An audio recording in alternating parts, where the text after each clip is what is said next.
Evening, everybody. My name is Lonnie Norwood. I am the choir director of the incredible ensemble of young men you are about to witness, all the way from Chicago, Illinois.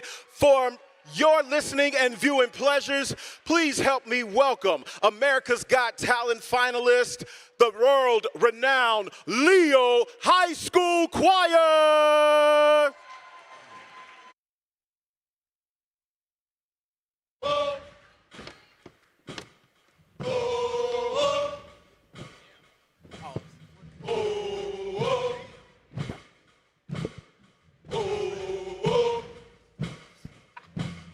First things first, I'ma say all the words inside my head. I'm fired up and tired of the way that things have been. Oh, ooh, the way that things have been. Oh, ooh.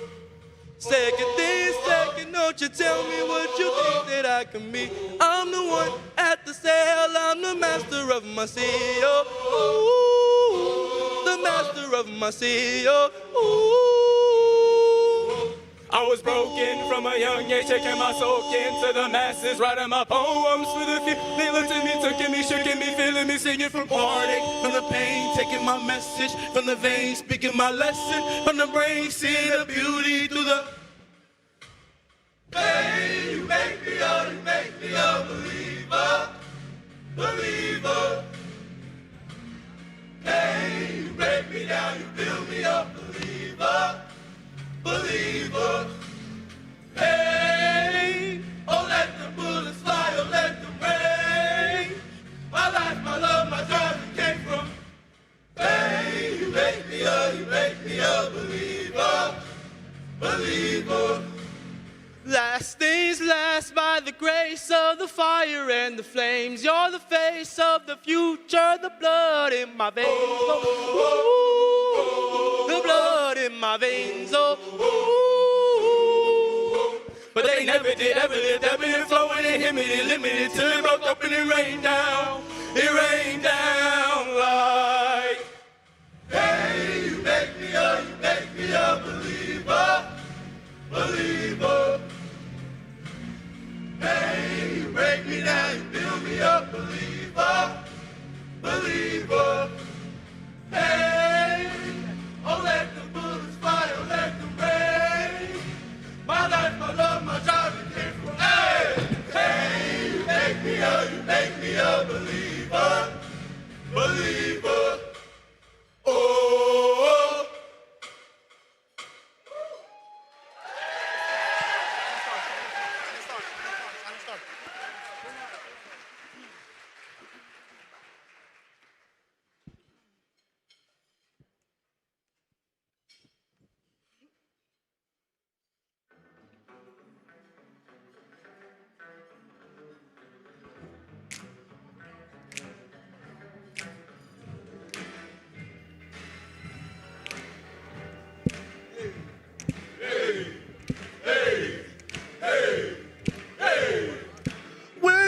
Upon a star,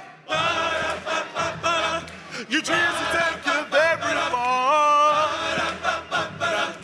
When you wish upon a dream,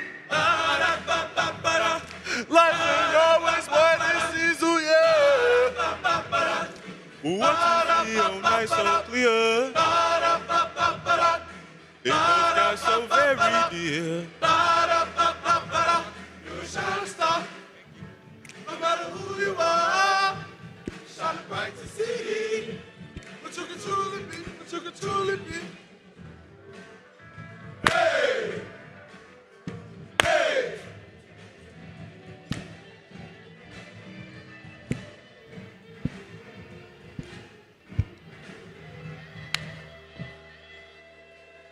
You're a shining star. No matter who you are, shine bright to see. You're a shining star. No matter who you are, shine bright to see. Truly be, truly be. You're a shining star. No matter who you are, shine bright to see. Truly be, truly be. Shining star for you to see what your life can truly be. Shining It's all for you to see what your life can truly be.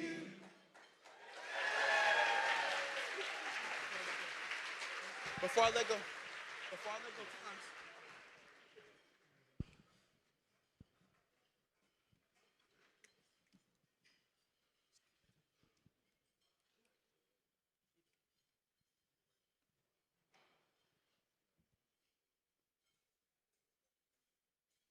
I wanna know if you wanna be down before I let go. Huh.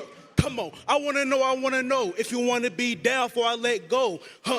Come on. I wanna know if you wanna be down before I let go. Hey, hey. I wanna know if you wanna be down before I let go. Huh.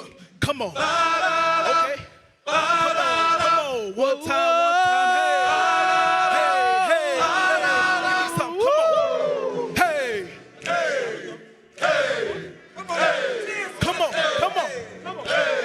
Come on.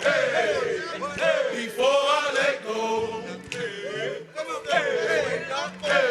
Come on. Hey. Let's go ahead. You make me happy. What? Don't crack your leg. This you can bear. You stay right beside me, yeah.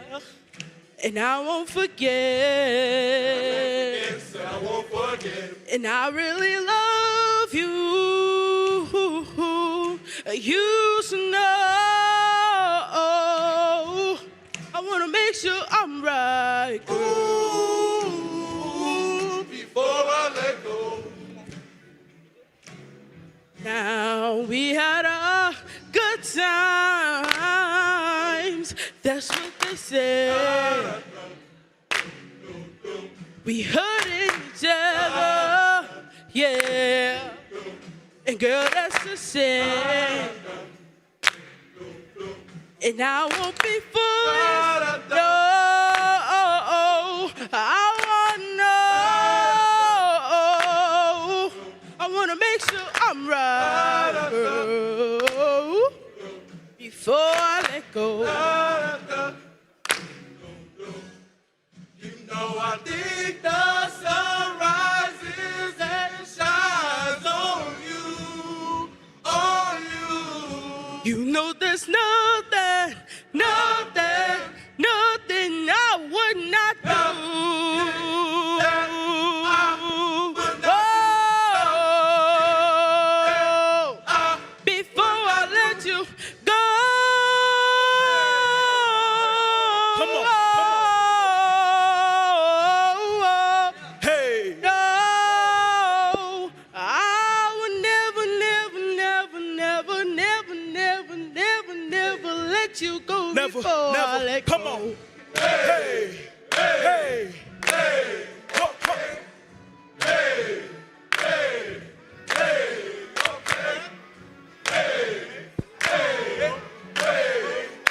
Come on. There we go. We been kicking it for a pretty little minute. Gotta let your boy know if you in it, trying to win it. I'm the perfect package, make addition. Quit breaking my heart, pretty brown eyes, look and listen. If it's love said straight to my face, either you gonna look ahead or you gonna look away, huh? The things you say, the games you play. You checkmated kings when I'm checking for my soulmate. I wanna know if you wanna be down before I let go. Huh, come on. I wanna know if you wanna be down before I let go. Hey, I wanna know if you wanna be down before I let go. Come on, huh? I wanna know if you wanna be down before I let go. Come on. I wanna know. Hey, come on.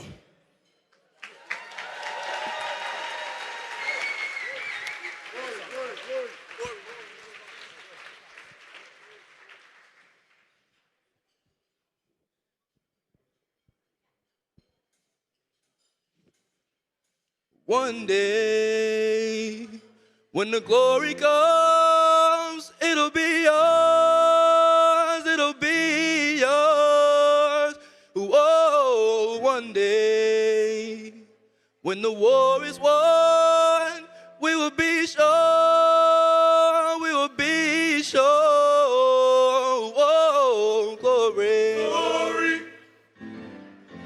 Glory. Oh.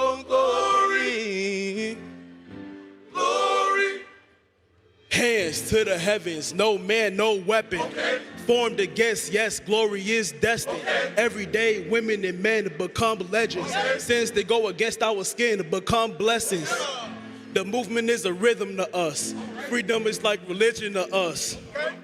Justice is juxtaposition in us. Justice for all just ain't specific enough. One son died, his spirit is revisiting us. Truant living in us. Resistance is us.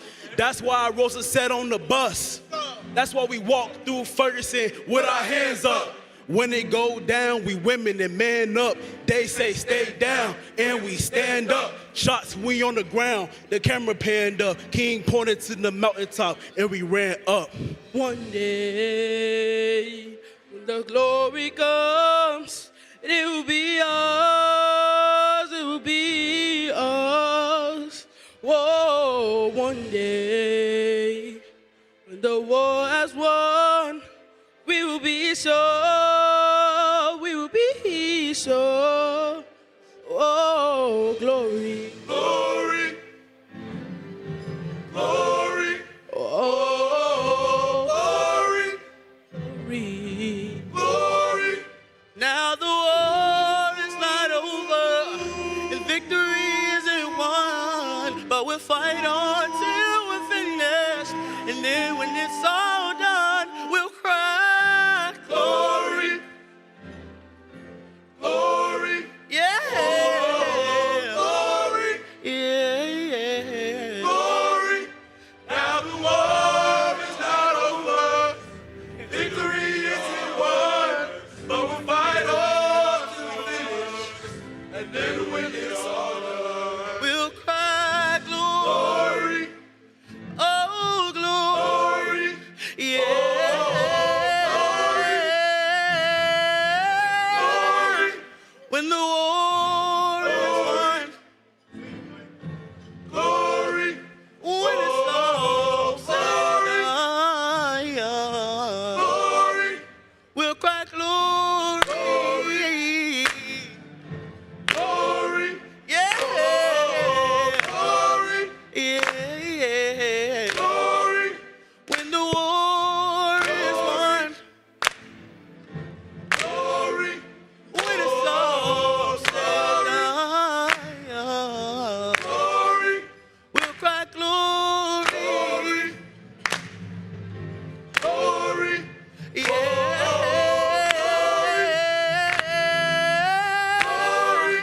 When the war is won,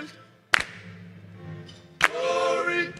when it's all said and done, Glory. we'll cry glory, Glory. yeah. Glory. We'll cry glory.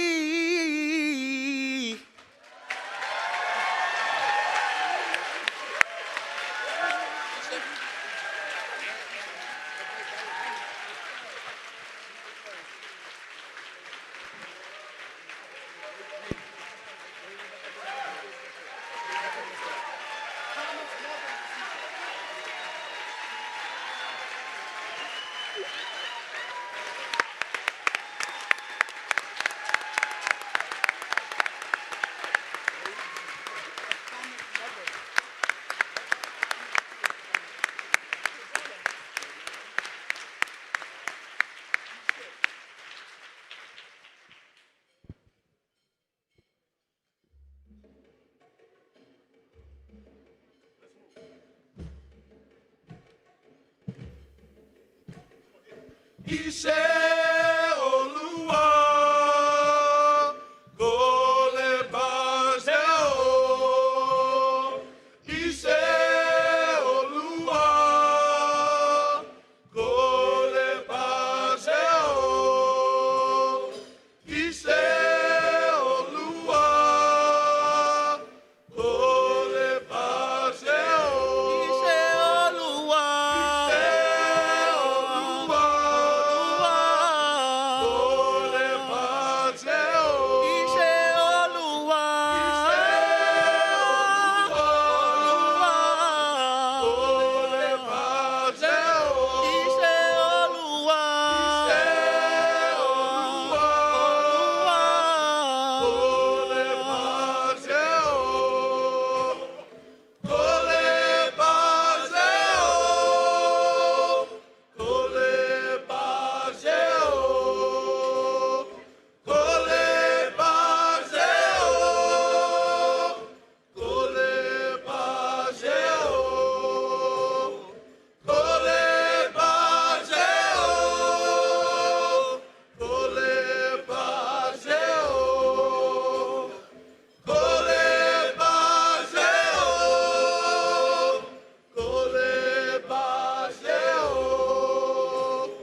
Let's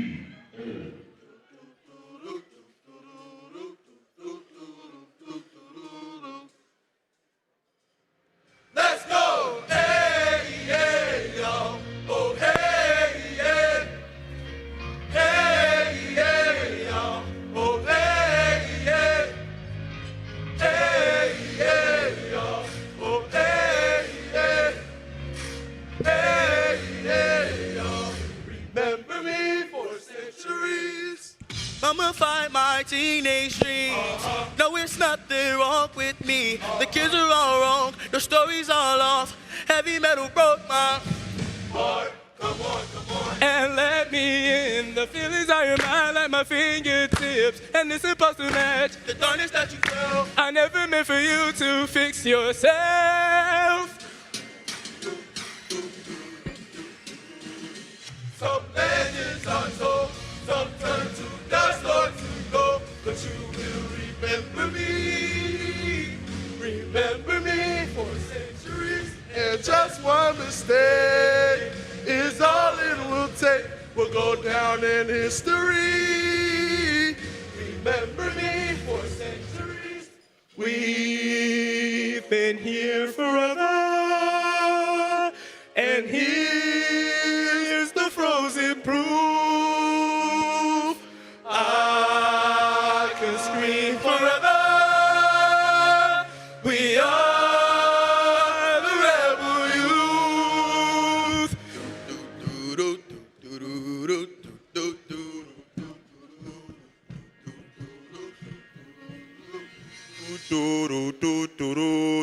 Come on. Legends are Hey, hey. turn to dust or to gold. There we go. Remember me. You will remember me. Remember me for. Let me hear you say. Just one mistake. Yeah, just one. Come on. Hey, we'll go down in. Come on, go down in history. Everyone get on your feet and wave your hands now. Come on. We go. Hey, yeah, y'all. Remember me for centuries.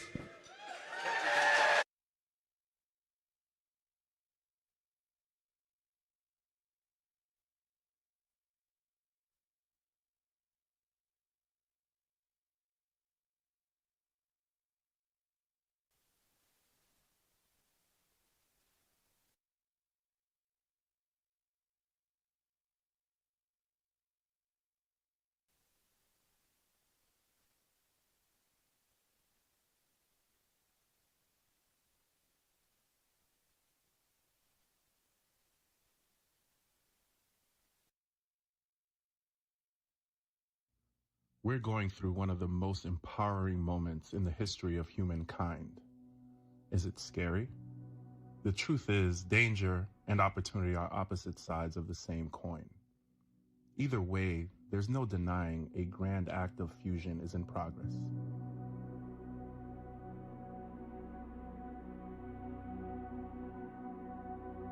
Man and machine, physical and virtual, learning and earning, all coming together to propel opportunity to infinity and beyond.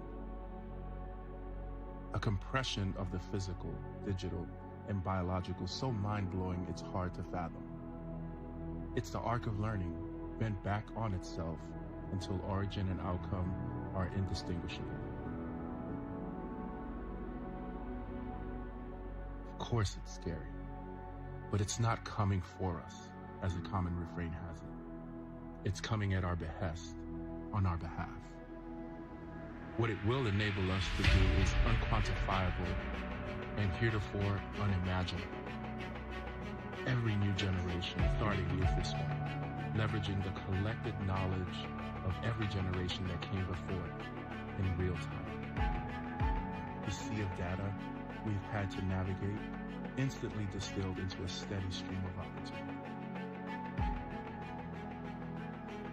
Societal convergence when the world needs it most, with each of us putting more in and all of us getting more out. Purpose will not disappear. It will manifest everywhere with the means to pursue it. And anyone who thought humanity would be obsolete will be greeted by 8 billion self-authors, effectively answering the only question technology can't. Why?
Hey, everybody.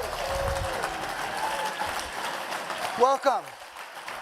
For those I haven't had the pleasure of meeting, my name is Michael Moe. On behalf of my colleagues at GSV and our new partners at Hive and our longtime partners at Arizona State University, I want to welcome you to the 17th annual ASU+GSV Summit. This year's summit's one for the record books, 7,300 plus people, 1,000 companies, 800 speakers, and once again, sold out. So thank you so much for being part of this. You guys can have a little bit more energy than that, but that's okay. So I've had a very significant last 30 days. But before that, I just want to talk about, from day one, our goal for the summit, our North Star was to give all people an equal opportunity to participate in the future, the foundation of which is access to quality education and knowledge. And back to this 30 days I just had, I lost probably absolutely the two most impactful people in my life. My father, Tom, who was my hero, and my coach, Coach Holtz. Coach Holtz was here in 2014, and what he really taught me was how to think like and be a winner in life. When I asked him to come here and get the Lifetime Achievement Award, he said, "Look, I promised you if you give me 4 years, I'll give you 40, and your 40 years is almost up." But he did tell me, he said, "You know what?" He goes, "I love having you on the team, because when I put you in the game, I'm 100% certain we're going to win, because I'm only putting you in when we're 30 points or more up." So Coach Holtz, one of the things that he talked about, he looked about things systematically, strategically. And what he talked about is there's 3 rules how to be successful in life. You do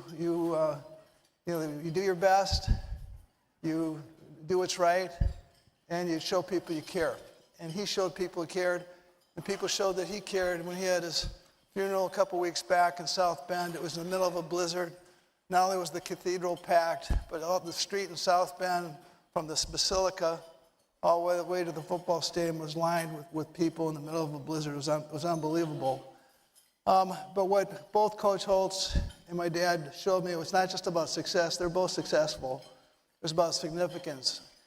And at my dad's funeral, the dash, if you know me well, you know the dash is something that's always been important to me. It was interesting. Coach Holtz's son, Skip, read the dash poem at his father's funeral as well. I'm just going to do it really quickly. I wasn't going to, but I just think the words are very powerful.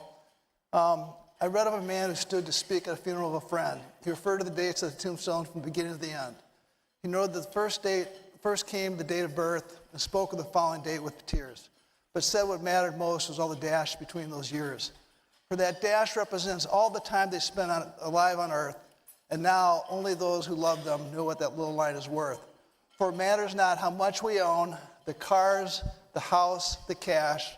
What matters is how we lived and loved and how we spend our dash.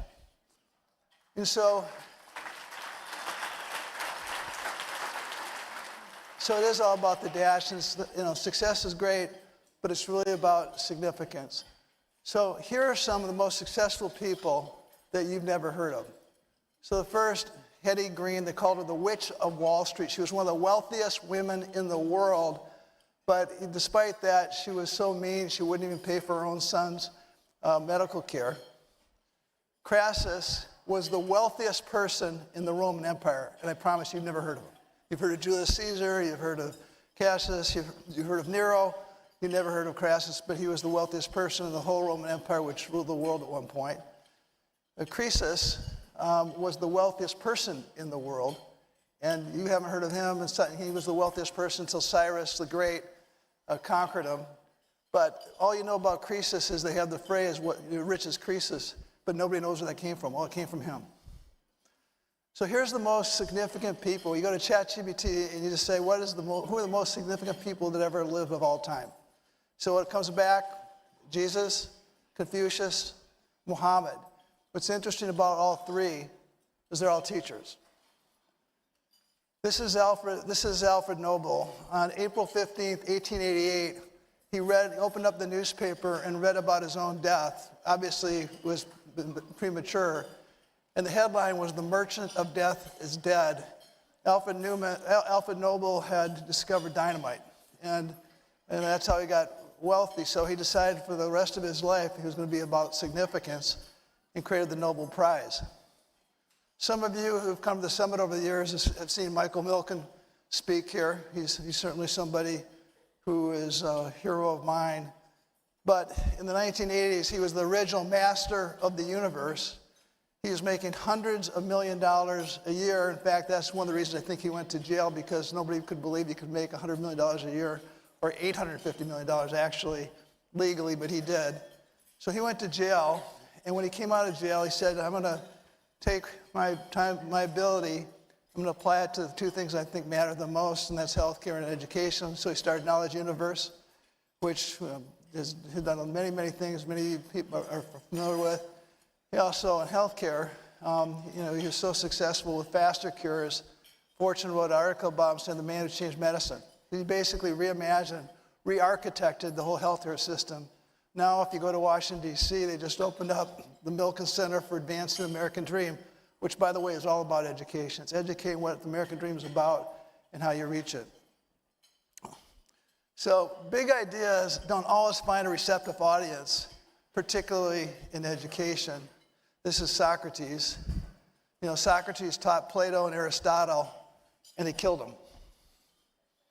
What's the purpose of education? Well, according to Socrates 2,500 years ago, the purpose of education is to create wisdom that leads to a purposeful, virtuous, and happy life. So 500 years ago, you worked and you died within 5 miles of where you were born. And then came your future was basically your parents' past. So effectively, your success depended on how well you selected your parents. The Gutenberg press was invented in 1439, which radically transformed society. As we all know, over the next 100 years, literacy rates went up 6-fold, and mobility took off.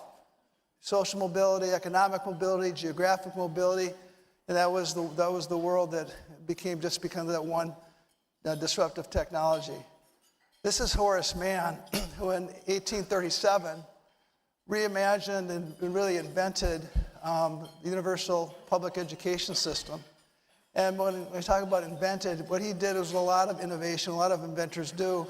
He borrowed from other ideas and he basically integrated it into one solution. Steve Jobs said, a good artist copy, great artists steal. And Steve Jobs would know because he stole that quote from Pablo Picasso, who said it first.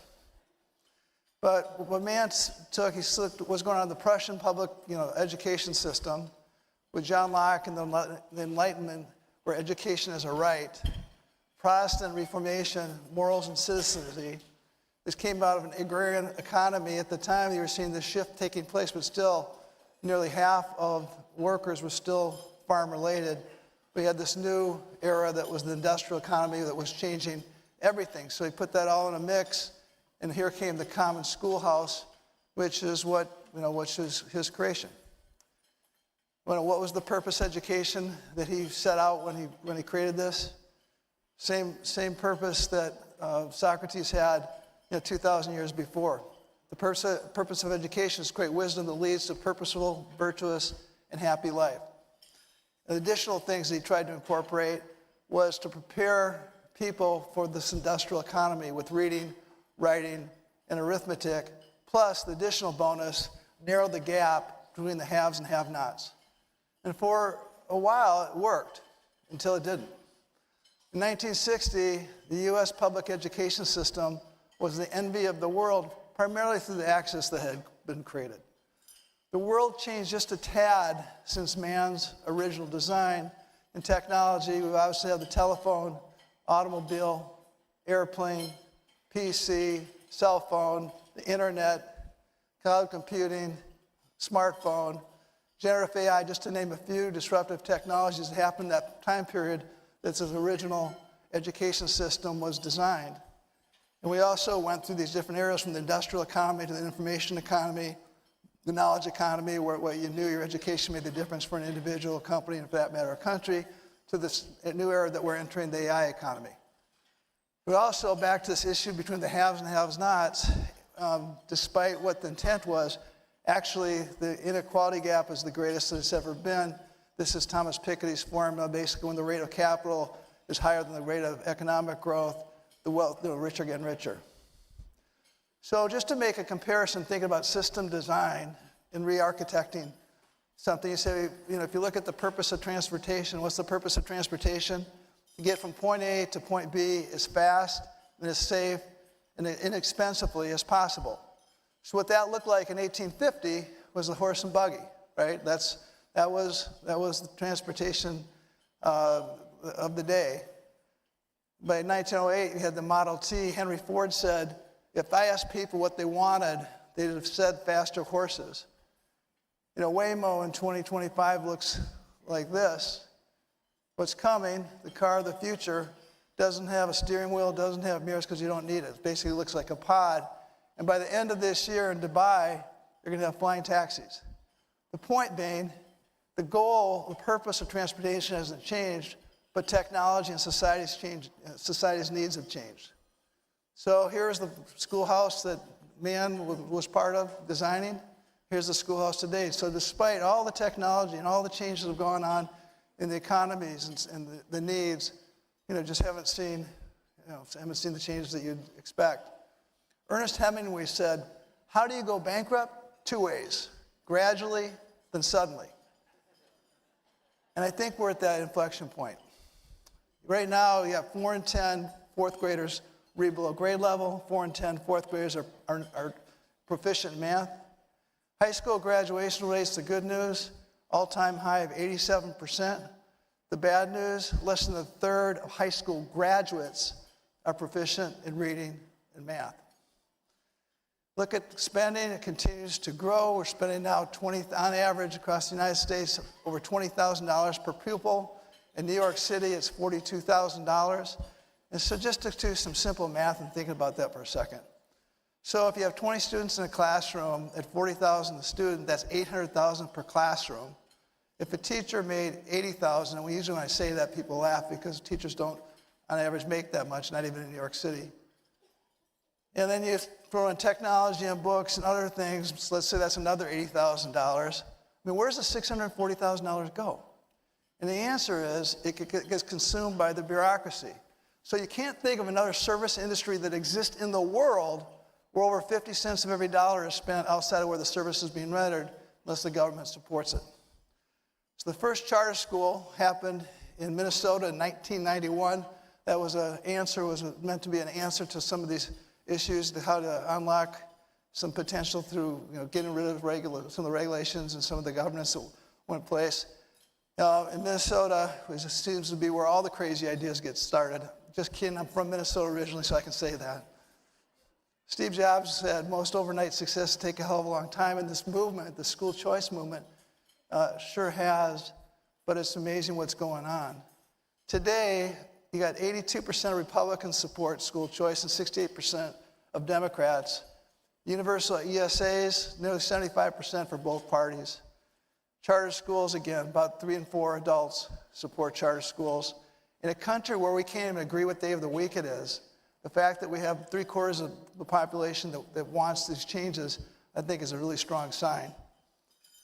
And part of the reason why it's working is that people have this attitude is because the data shows overall it's working. Charter schools are outperforming traditional schools in the most recent Stanford study. And looking at where it matters the most with poor kids, you're seeing a dramatic difference in terms of what the results have become. So now today, we have over 8,400 charter schools in the United States, 3.7 million students in charter schools. A good example, BASIS, which 5 out of the 10 highest rated charter schools by U.S. News & World Report are BASIS charter schools. Back to Rahm Emanuel's comment this morning about he didn't like the word reform, he liked excellence. Well, what BASIS schools basically is their vision or their standard is excellence, and they achieve it across all demographics. Charter Schools USA, you're going to hear from John Hage in a little bit. 100,000 schools in their high-performing school network. Incredible what John's been able to create there. There's now 726 virtual charter schools, 2.2 million students in micro schools. Primary is a great example of a fast-growing, excellent micro school organization. 3.7 million students in homeschool. 33 states now with ESAs or vouchers. And you got 4.7 million students in private schools. And so you look at an example of one of the kind of leading new private schools is Alpha School out of Austin, Texas, where 2 hours a day is spent doing work using artificial intelligence as a teacher, and the rest of the day is spent on learning life skills. So add this all up, in the last 30 years, you've gone from traditional public schools being 90% of the student population. Today it's 75%, and obviously it's shifting very, very quickly. So we have multiple choices, one of our tracks at the summit. So pick the best school option, traditional public school, charter school, micro school, homeschool, private school, all of the above. We think the answer is all of the above, and how we create excellence across the board. So, big question. How do we re-architect education? And so I've said this, but I think it's more true today than it's ever been. So many people say, well, gosh, it's so complex. There's so many different issues. It's like whack-a-mole. You hit one issue down and 3 more pop up. And I do think, and so there's no silver bullet, but I actually believe the foundational silver bullet for re-architecting our education system is love. Because if we love our neighbors, we love ourselves. And that's the vision, and that's the passion, that's the purpose we have to it. That's an unbelievably powerful way to start, and that's what makes it all begin. So just megatrends, we look at how we think about creating, what the future looks like, is we think about these megatrends, these powerful forces that are changing the landscape before us. So one of these megatrends is school choice is booming. Dollar following the child, mobile computing, personalized learning, knowledge as a currency, ubiquitous AI. There's 3.3 billion gamers in the world today. Invisible learning like Duolingo. The time spent on digital media has gone from 13 hours a week in 2010 to 13 hours a day. Looking at the average American attention span over the last 20 years, in 2004, it was 150 seconds. Today, it's 8 seconds. A goldfish is 9 seconds. And I don't know what this has to do with anything, but I just think it's hilarious. 1 in 4 people have a relationship with a robot. And again, I don't know what that means, but it's an incredible stat. And if ChatGPT tells me it's true, it must be true.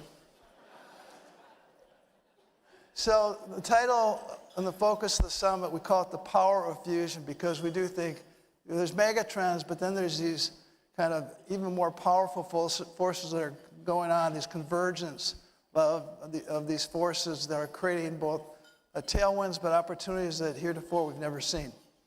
So this combination is not man or machine, it's man and machine. Learning and earning, you're learning as you're earning as you learn. Arizona State has an amazing program called ASU Work Plus, where 8,000 students from ASU are working for ASU while they're going to school there. Physical and digital words, again, it's this blurring, it's this merging, it's this fusion that's taking place. Another example out of ASU is Dreamscape Learn, which is started to be used in a lot of subjects, but in biology, the results they've shown have been incredible. Because, by the way, you can't learn if you're not engaged. What a great virtual reality does is create engagement, wisdom and data, smarts and hearts. We say the great businesses of tomorrow are going to have the ambition of a for-profit and the heart of a not-for-profit. And so when you look at the smartest people, what they do is take really complex things and they make them simple, right? And that's really hard to do, but just thinking about how that works. So Warren Buffett, arguably the greatest investor of all time, had 3 rules for investing. Never lose money is rule number 1. Never forget rule number 1 is the second, and then invest in what you know. Looking at, there's 3 basic primary colors, blue, red, and yellow. Look what Michelangelo was able to create with those 3 primary colors at the Sistine Chapel. There's 5 musical notes. Look at the symphonies that Beethoven was able to create with those 5 notes, including Ode to Joy. There's 10 numbers. Look what Bernie Madoff was able to do with those 10 numbers.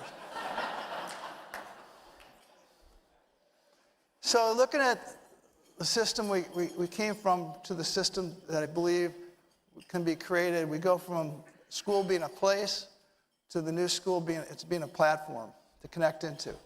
Old school, grade-based, new school, mastery-based. Old school, teacher-led, new school, coach, mentor, expert. Old school, college prep, new school, life prep. Old school, teach to the mean, the new school, personalized. Old school was hierarchical, new school, flat and networked. The old school was retrograding, the new school is real-time assessment. The old school, you got transcripts and a GPA. The new school, you get what I call belts, and you're creating a portfolio representing what you've accomplished in your work. So the goals of this new system is creating purpose, and having people have a North Star, what they're driving to and learning to, mastery, and creating lifelong advantages. So you've heard me talk about this before, but the foundational skills that you're creating for this new school, I call the 7 C's: critical thinking, creativity, cultural fluency, character, collaboration, civic engagement, and communication. And look at how that works in the system I just talked about in terms of belts. So if you had a white belt in communication, maybe it's where you write clearly. Yellow belt, communication, persuasive writing. Green belt, communication, storytelling. Blue belt, communication, public speaking, mastery. Brown belt, communication, influencing rhetoric. And a black belt, communication, you can teach and you publish. So this is the youngest black belt in the world. He's 4 years old. And the point being, it's not about your age, it's about your mastery, right?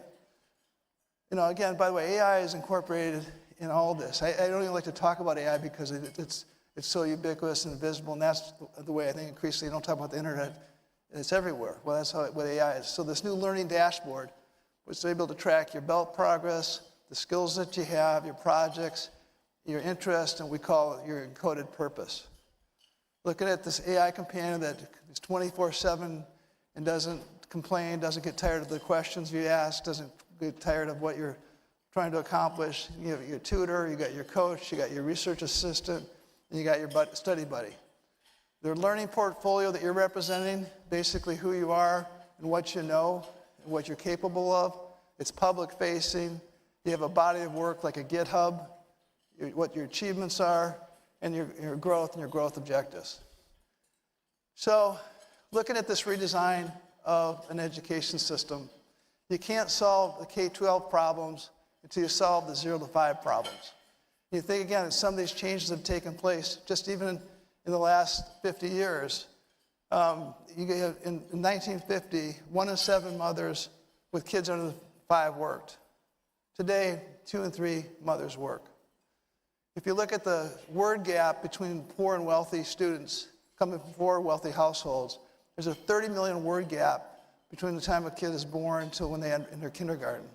So just 1 in 3 children entering kindergarten lack basic skills needed to learn how to read. If you come from a poor household, there's a 52% chance that you're going to be coming to kindergarten behind. And so if you start from behind, it's hard to ever catch up, and ultimately you might get left behind. In fact, 65% of high school dropouts come from low-income families. 70% of the prison population comes from high school dropouts. I believe that prisons need to become prep schools. That's a different subject, but that's part of the design. And so this universal pre-kindergarten only makes sense. It's a basic fundamental right. I mean, I don't know how you can not look at that and say that. You kind of get back to how do you fund it? Well, go back to where the money is being spent today and how you can redirect it. So, Richard Nixon, society kind of understood these changes were taking place. And, Watergate was a terrible thing he did, but maybe even as terrible was when he vetoed universal child care in 1971, because it's obviously something that I think is needed and critical.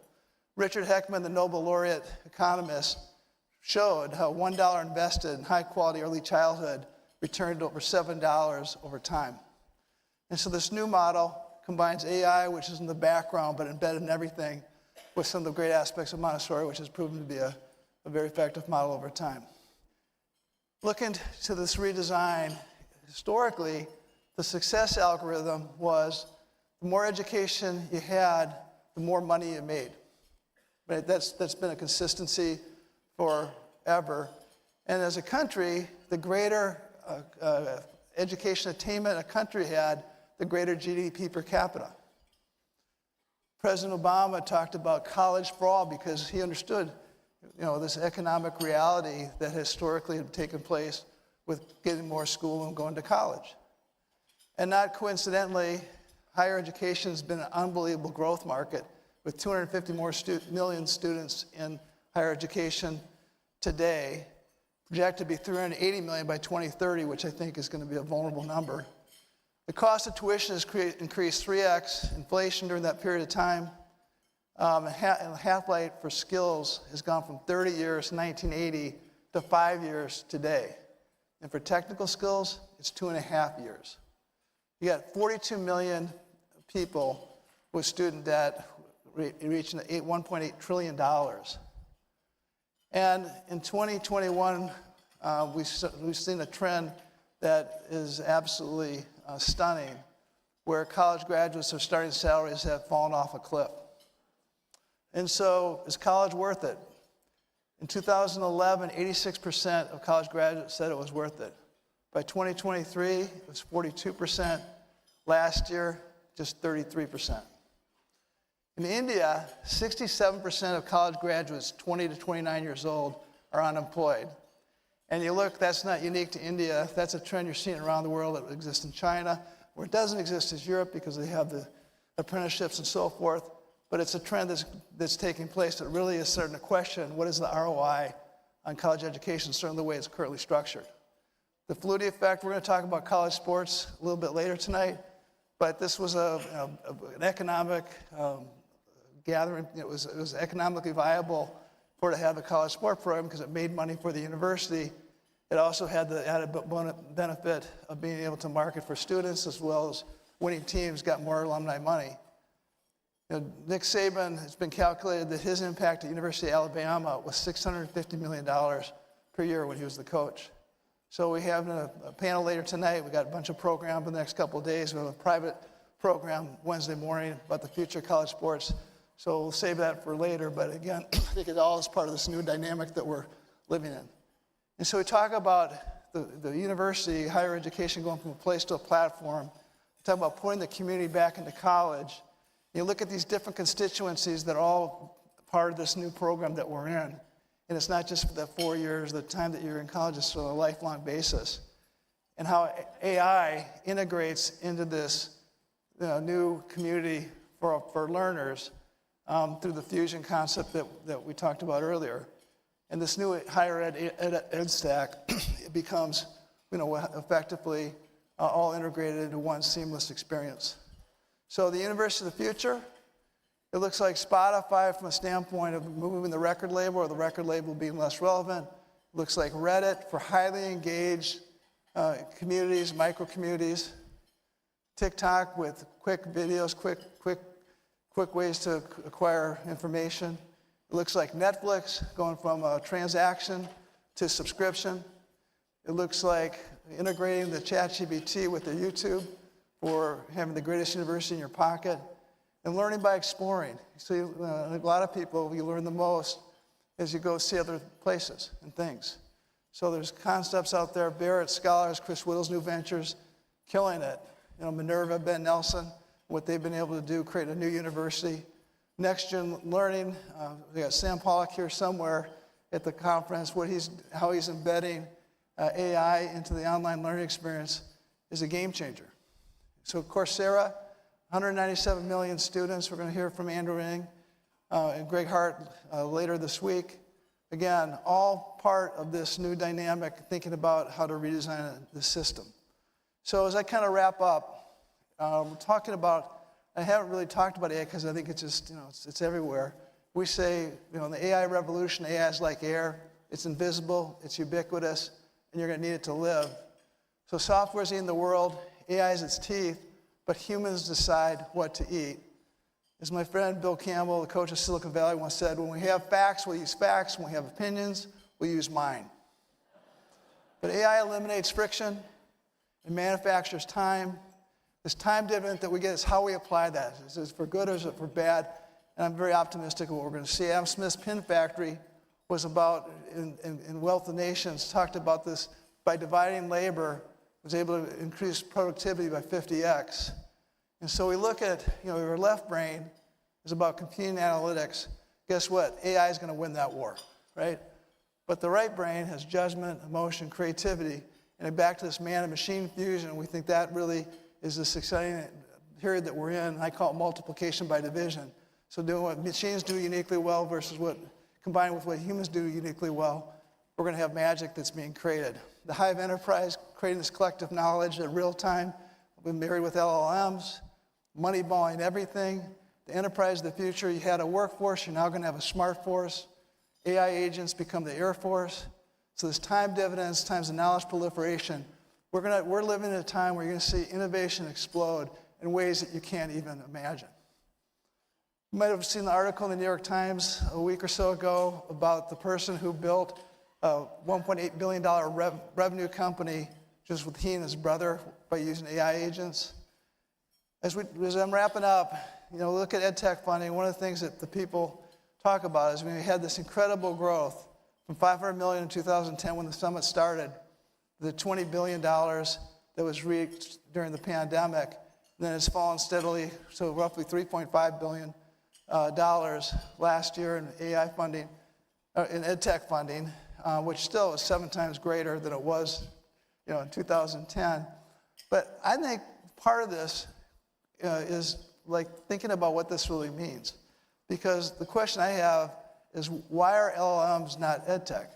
And by the way, I asked ChatGPT this question, I asked Perplexity this question, I asked Claude this question, and they all came back with the same thing. And they said, that's a really good question, but basically LLMs aren't EdTech because nobody calls them that. I said, well, isn't LLMs, you acquire knowledge, you apply that knowledge to opportunities or things that you're trying to do? And so, yeah, they said, that's a good point, but it's not EdTech because that's not what people call it. Well, that's just, again, it gives this circular argument, which is kind of ridiculous because I think LLMs are the greatest EdTech that have ever been invented. And again, it's not EdTech for EdTech's sake. It's how you accelerate learning and apply that against opportunities on an accelerated basis. There was $60 billion raised in LLMs in 2025. So Andrew Ng, who, if you do a chat GPT search and say, who's the top AI person in the world, it typically will come back Andrew Ng. He's at the summit on Wednesday. He talked about AI being the new electricity. And as again, I think about what does that mean? What we're going to see happen is that Coca-Cola wouldn't have existed without electricity. And you think about the companies that are going to plug into this powerful new electricity, the LLMs, and basically the applications are going to be created, and the services are going to be created with that. It's going to transform learning. It's going to transform society as we know it. So the purpose of education, it's the same. The purpose of education is to create wisdom that leads to a purposeful, virtuous, and happy life. But 82% of the workforce is unhappy. I believe fusion is finding meaning through learning, purpose through work. 250 years ago, when the country was formed, Thomas Jefferson talked about life, liberty, and the pursuit of happiness. This is Arthur Brooks. He's a professor at Harvard Business School. He teaches a happiness class. It's the most popular class at Harvard Business School, which is actually remarkable when you think about it, because these incredibly, this prestigious school with, these people that have achieved all this success, and yet they're not happy. He said that over 50% are going through therapy. And so what he said, basically, the secret to happiness are two things. Why were you born, and what would you die for? Jim Collins has a book coming out this fall. We had a preview of that book and a call we did a couple weeks ago. He says, it's titled What to Make of a Life. He spent 10 years of research, but it basically comes down to what are you encoded to do, and what is going to make you happy. Mark Twain said the two most important days of your life are the day you were born and the day you find out why. So I started the talk, we're talking about two deaths that happened that were very significant to me. Well, a little baby is my new grandson that was born 3 days ago, Lawson. And that's his big sister, Reagan. And what I'm very confident of, or I'm certainly hopeful of, is that dash between 2026 and whatever, is we have the most incredible opportunities, the most exciting times that anybody could ever imagine. So with that, make your dash count. Thank you so much for being here.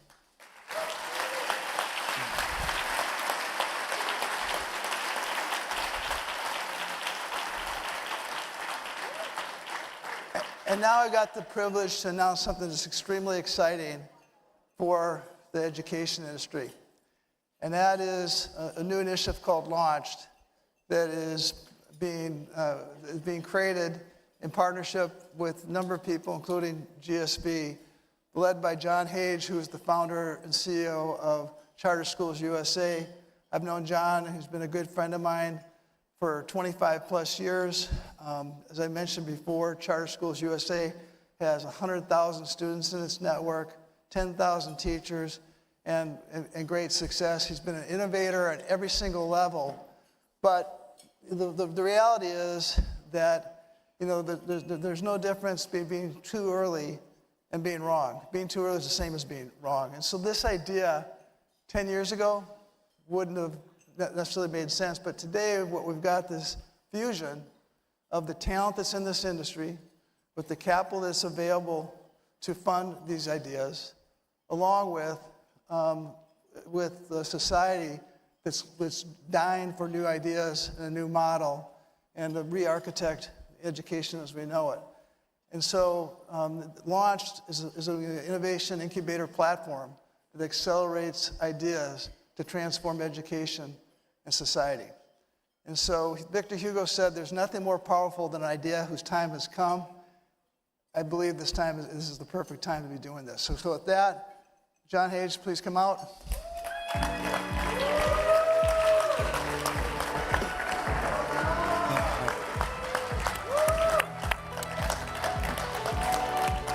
Let's give Michael a big hand.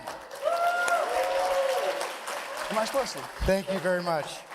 She's inside. Well, I just have to say, I've been coming from day one. Who's been here from the beginning of ASU+GSV? Raise your hand. Okay. I've been here from day one, and I just want to thank Michael and Deborah for building the most amazing ed tech conference in the world. So let's give them a hand again. Thank you. I want to get right to a very big idea. Now is the time to launch a new pathway for transformational pre-K to 12 solutions. For roughly the last 150 years in this country and internationally, the primary market for education innovation has been traditional public and private school systems. like Michael talked about. Innovations were built for them, purchased by them, and scaled through them. But those systems were designed around old political models, old operating models, and old people models. Not old people, but old people models. They cannot and will not adapt to the pace of change. The complexity of today's challenges or the opportunity that Michael just outlined won't happen, not even close. Moore's law isn't even the right metaphor anymore. The constraints here are institutional, not technological. The result is perverse anti-market reality. Innovations are forced to slow down. They spend years and millions proving their value. Many never reach classrooms at all. And most ed tech startups fail, not because the ideas are bad, but because the pathway is broken. See, at the same time, many solutions aimed at higher achievement, individualized learning, financial efficiency, or even ethical AI are born outside the lived reality of schools. See, brilliant founders have good intentions, but little exposure to what teachers, principals, and operators actually face every day. There's a name for this problem. It's called the innovation implementation gap. See, that gap keeps widening. Students don't see the gains. Teachers feel burdened instead of empowered. And now, with AI accelerating everything, educators worry that the system is being built around them again. This time to replace them, not to elevate them. This isn't about blame. It's not the schools. It's not the innovators. It's about the absence of a real education marketplace, a place where ideas can be built with schools, tested at scale, and improved quickly, and held accountable to outcomes. See, that missing marketplace is exactly why the school choice world emerged. It reconnected parents and communities to schools. It created a demand-driven environment. It introduced speed, accountability, and consequence. And the growth has been undeniable, as you saw earlier. Over the last 2 decades, charter schools have grown from under 1 million students to nearly 4 million. Education savings accounts, vouchers, virtual schools, micro schools, on and on hybrid are rapidly expanding while many traditional school systems are losing enrollment.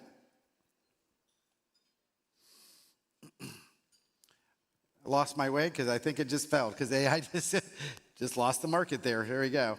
All right, where are we at? I can say it from my cuff. All right. At the same time, many solutions aimed at higher achievement. All right? And these things happen outside of reality in the schools. This isn't about blame or any of the other things. The globally based models are emerging as engines of innovations and outcomes. But even school choice, and despite its power, has lacked something. A little bit further up, and better AI. A shared, scaled platform for innovation to be built, tested, and proven. So what are we here to announce tonight? For the past 30 years, I've worked alongside parents, educators, and leaders committed by mission, not by inertia. Today, we are building and scaling nearly 150 schools across 10,000 team members and 100,000 students. Every day, we operate in the real marketplace. Where parents make choices, we must attract families and deliver results and do more for less. We must live within financial realities, and we must improve continuously or fail. We didn't build this system to get lower results. We did it to build at 100,000 plus and grow education throughout this country and worldwide. But this isn't just enough anymore. See, school choice is the only innovation platform where you can measure customer focus, measure results, financial sustainability every single day because those parents make a choice. Those who don't adopt will fail, and they'll be faster failing than ever expected before. So today we're announcing Launched. Launched is the world's first true education innovation marketplace where solutions are built with teachers, for students, and proven at scale.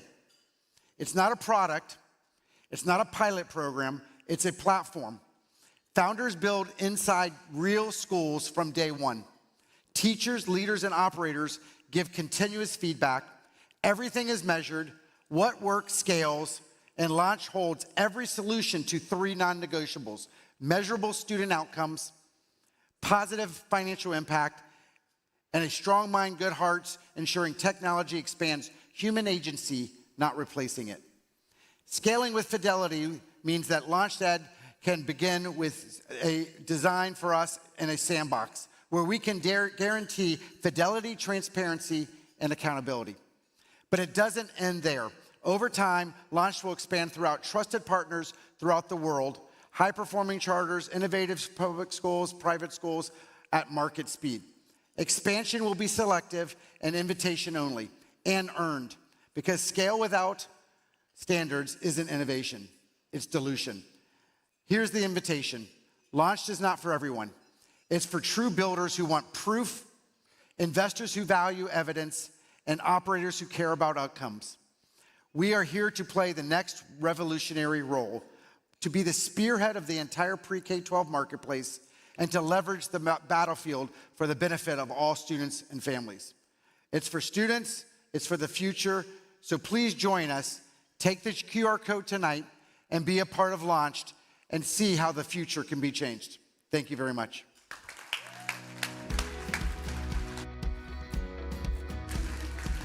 Thank you, John. We are going to keep the conversation going about this innovation equation.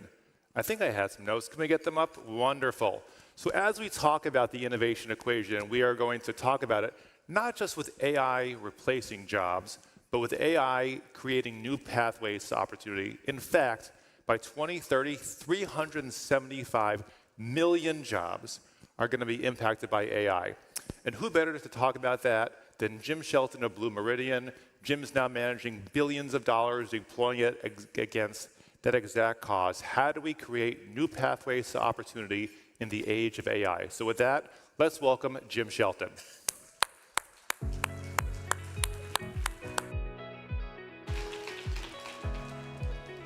Evening, everybody. I say, evening, everybody.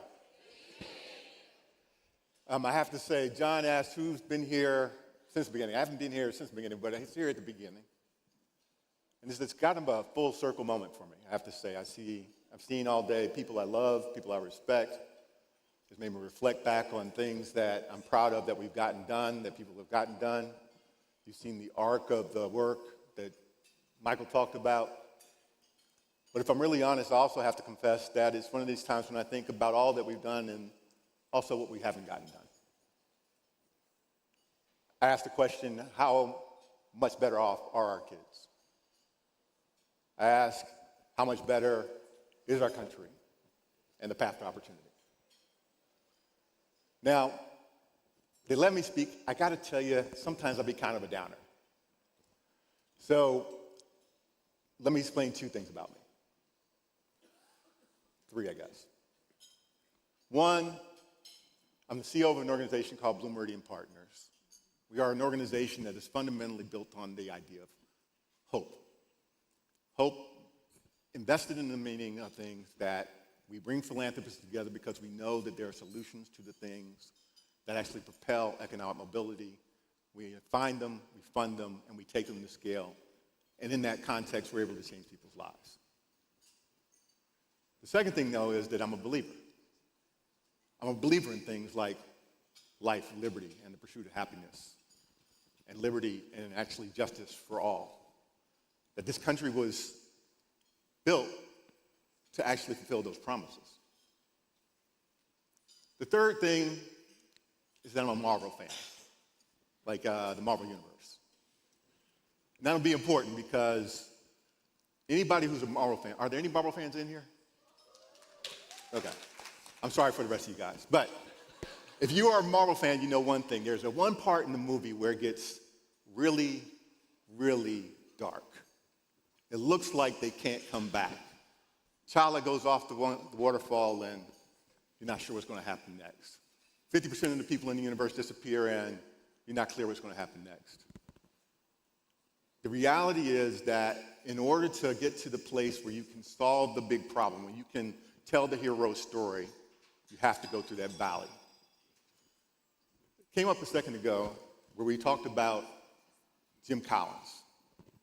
And Jim Collins made famous a quote from Admiral Jim Stockdale, who was a prisoner of war.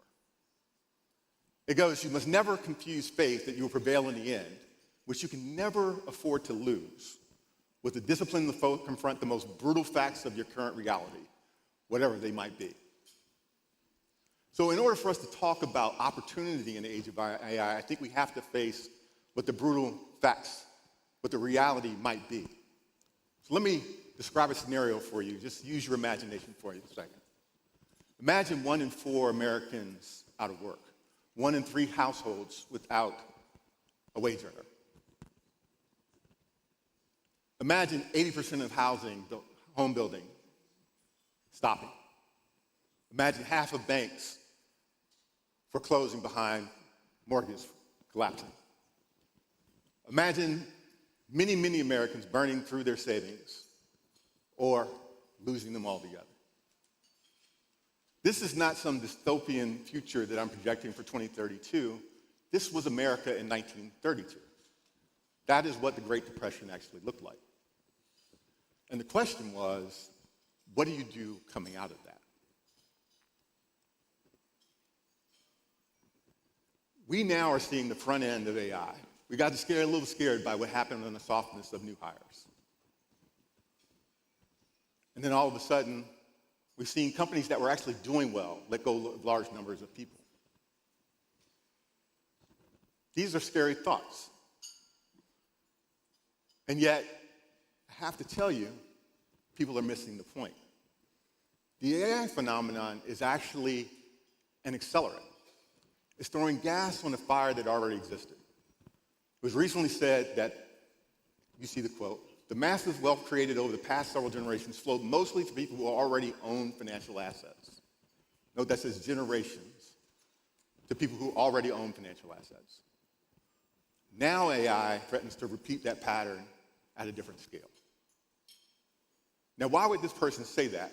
Now, this wasn't, I have to say, Bernie Sanders or Zoran Mondani. This was Larry Fink, the CEO of BlackRock, in his investor letter last year. He said it because Raj Chetty, the economist, said famously, if you were born in 1940, you had a better than 90% chance of doing better than your parents. If you were born in 1985, it had fallen a 50-50 chance. He read it recently, 10 years later, it's gotten worse for some.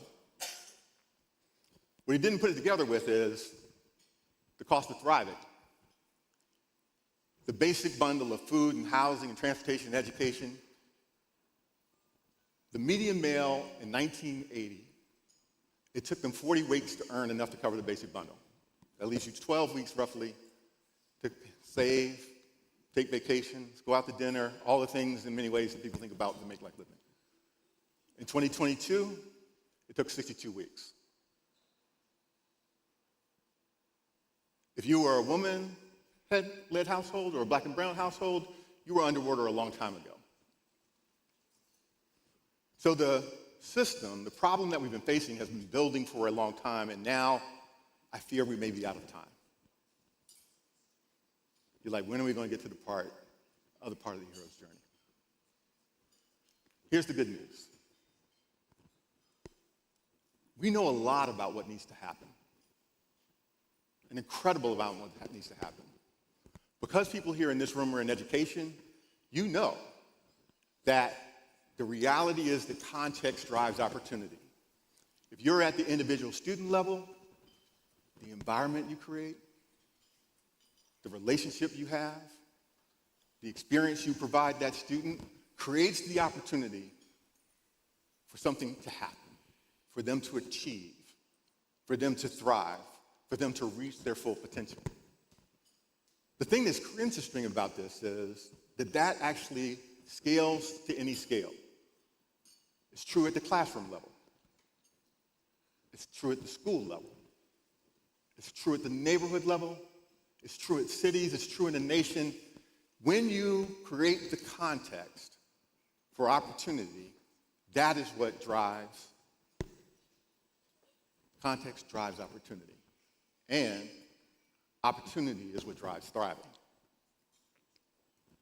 We demonstrated this, Benjamin Bloom demonstrated this very clearly. Many of you now know about the 2 sigma problem, where he actually destroyed the thought of our current bell curve. By providing one-on-one tutors to students in safe environments, he's demonstrated that he could take F students and make them B+ students and C students and make them A+ students. Raj Chetty, famously, in his movie The Opportunity, took people from low opportunity neighborhoods, and when they were put in high opportunity neighborhoods, they outperformed and changed their life trajectories. And the earlier you put them in that context, the better they did. He recently did another study on the replacement of public housing with mixed income housing and demonstrated again the ability to change people's life trajectories with that. This is not just about the specific interventions. This is about the most critical point. If you can change the outcome by changing the context, then it means it was never anything wrong with the kids. Every challenge that we face with our education is about our ability to deliver for the children that we serve. Maybe in this room, everybody believed that. But the reality is, it has been in the way for too long. He also asked the question, after seeing this trend on economic mobility, well, what would have made it better? And when you talk to people, especially economists, the first thing they say is growth. Growth would have made it better, and you're right. We had one of the best periods of growth in our country's history after World War II. If you applied that across the board, we would fully go from 50% of people doing better than their parents to 60% of people doing better than their parents. But what would have made it even better? If we distributed prosperity the way we did in the 1940s. Salaries, taxes, benefits, shareholder distributions, if those worked the way they did in the 1940s, fully 80% of people would do better than their parents. Say a different way. 2/3 of the decline in this nation's economic mobility has been tied to decisions, choices that we've made around public and private policy. What's the good news about that? Those are choices that we can make again. When we talk about the experiences that people need in their lives to thrive, this room is very clear, and the evidence is there. No surprises in the pre-K through college spectrum. For those who don't know me, I've moved through multiple sectors, and I left the education space to focus primarily on the economic mobility space because there are other things that matter. Michael talked about the 0 to 5 space and being born healthy and supported through the point till you get to do pre-K. What happens after you get out of school to make sure you wind up in a career, and as the half-life of skills gets shorter, what do you want to do next? And then overcoming the impediments. The reason I lift these up is because we have identified solutions in so many of these areas. We invested in a nonprofit called Upstream that when we invested in them in Delaware, they were able to reduce unplanned pregnancy across the state by 24% in 2 years and abortion by over 30%. Or invest in the Center for Employment Opportunities that takes people who have been incarcerated and gets them employed within their first year to make sure that they get on the track to economic mobility. And I could go on and on and on. You're going to hear more from campus later on about providing education to Pell-eligible students at no cost to them. Those experiences matter, but people's lives are made and broken where they live and work. And so you have to show up in place. And when you show up in place, it is about the social environment, whether those relationships can form. It is about the built environment and whether or not you can actually provide housing. There are 4 million units between us and affordable housing for everyone in the country. It is both a large number and a known number and a solvable number. The opportunity for us is that we are trying to figure out what is going to happen. And it doesn't really matter if you believe the darkest scenario about AI, or you believe something different. If you thought there was a 20% chance of a depression-level event, what would you be willing to do to put us on a different path? And the interesting thing here is that we can actually solve part of the problem, take away some of the variables by creating the context that we've talked about. After the Great Depression, they did public works across America to try and rebuild the infrastructure of the country. And they did. They built highways and dams and airports, the things that have allowed our country to prosper over the last 4 to 5 decades in ways that many other countries did not, even though they had the Marshall Plan in Europe. Now, our plan may not look like theirs did, but they made the investment because they knew they needed to transition the economy and put in place a new infrastructure, both social and employment, to make it work. And the question for us is, will we make those decisions in time? The thing that we have to learn to do is something that we struggled with, which is we are great when the crisis hits or after. Depression, work program. COVID, vaccines. I could go on. We've only demonstrated recently that we are really willing to move when we see one impending threat, which is good news for us, because we know we can do it. However you feel about it, we demonstrated that over the last 6 weeks, we've invested about $50 billion because we thought something might happen. We can make a decision that we need a Manhattan Project for this age. And what would you do? Well, you've already heard us talk about the need to build an inclusive economy that actually accelerates the pace at which we crack the code on the 2 Sigma problem, connects people to work in more rigorous ways, creates new jobs to fill the gaps while we figure out how we transition this economy. That's the first thing. The second thing is this cost of thriving. That we often try and solve these problems through transfers and subsidies, but what we really need is actually the innovation to actually bring the costs themselves down. We're seeing many folks do that, and this is where AI once again comes in, where, in fact, when you saw the Centrinia research report that moved the stock market, part of what it did is it described how AI could help strip costs out of the system in a way that made everything available to everyone. This era of abundance that people talk about is great. It's just the problem is how fast we get there and what happens in between. But what if we could actually focus our energy on actually making affordable the things that people need to thrive? What if that was one of the primary investment areas that AI was spent on? And last but not least, you would lean in on how you actually make government, and especially the safety net, work differently. The thing that's interesting about AI is it's going to come through the middle first. Those displaced jobs, a lot of them in white-collar jobs and software, as you're seeing. The thing about that is that ripples through the economy very, very quickly. So the question becomes, how do you help those people transition very quickly? What does a safety net look like in that context? How do we actually support people to get the education and training that they need as they make this transition?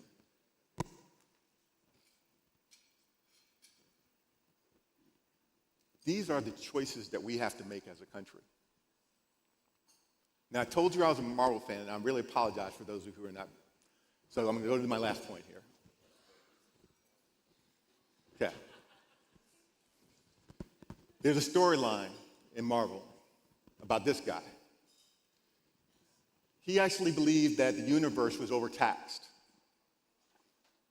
and that in order to solve the problem, he wanted to collect those 5 stones you see. And what he was going to do is he would save the universe and its resources by eliminating half the people.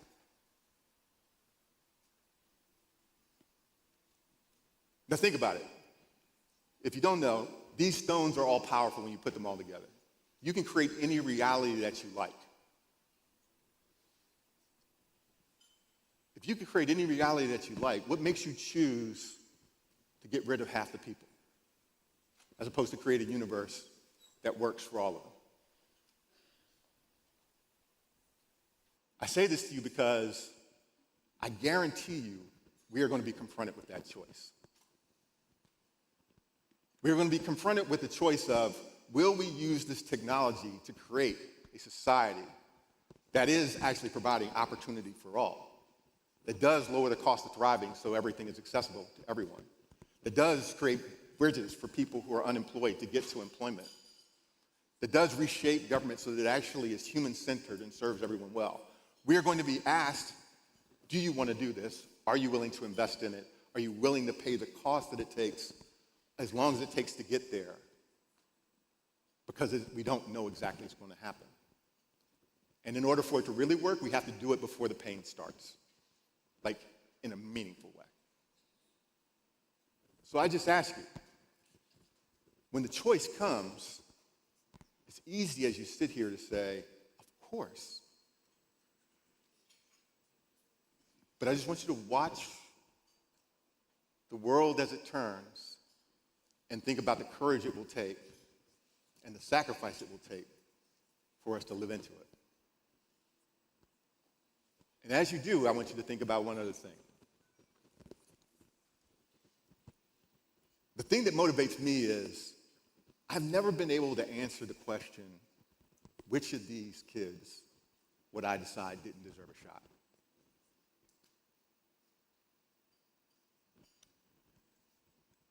This is going to be hard.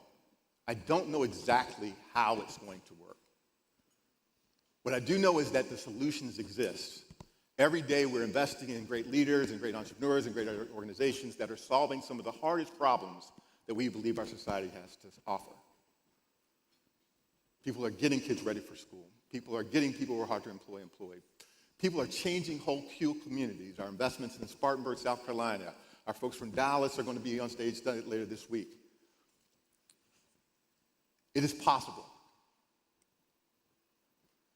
I don't know exactly how it's going to play out at scale, but this I do know. Everything that is happening has been straining the fabric of this country. The social contract, as it breaks, pulls us apart. The only way we're going to solve these problems is together. Thank you.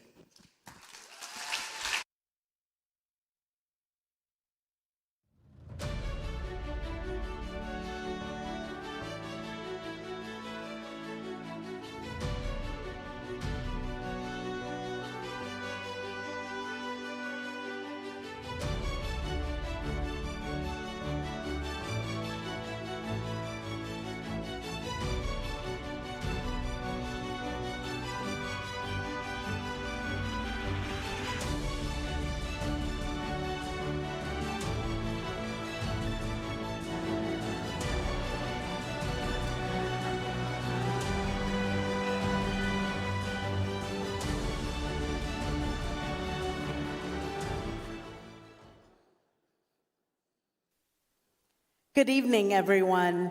Thank you all for being here today. My name is Esther Benjamin, and I'm the CEO and Executive Director of World Education Services, or WES. WES is a nonprofit global social enterprise dedicated to helping people learn, work, and thrive in new places. For 52 years and counting, we've anchored our work in opportunity, equity, and inclusion, and we aspire to be enterprising in all that we do. These are our strongly held values. That's why our team at WES is honored to be a sponsor of the Innovator of Color Awards. For over a decade, this award has recognized leaders who bring these values to life.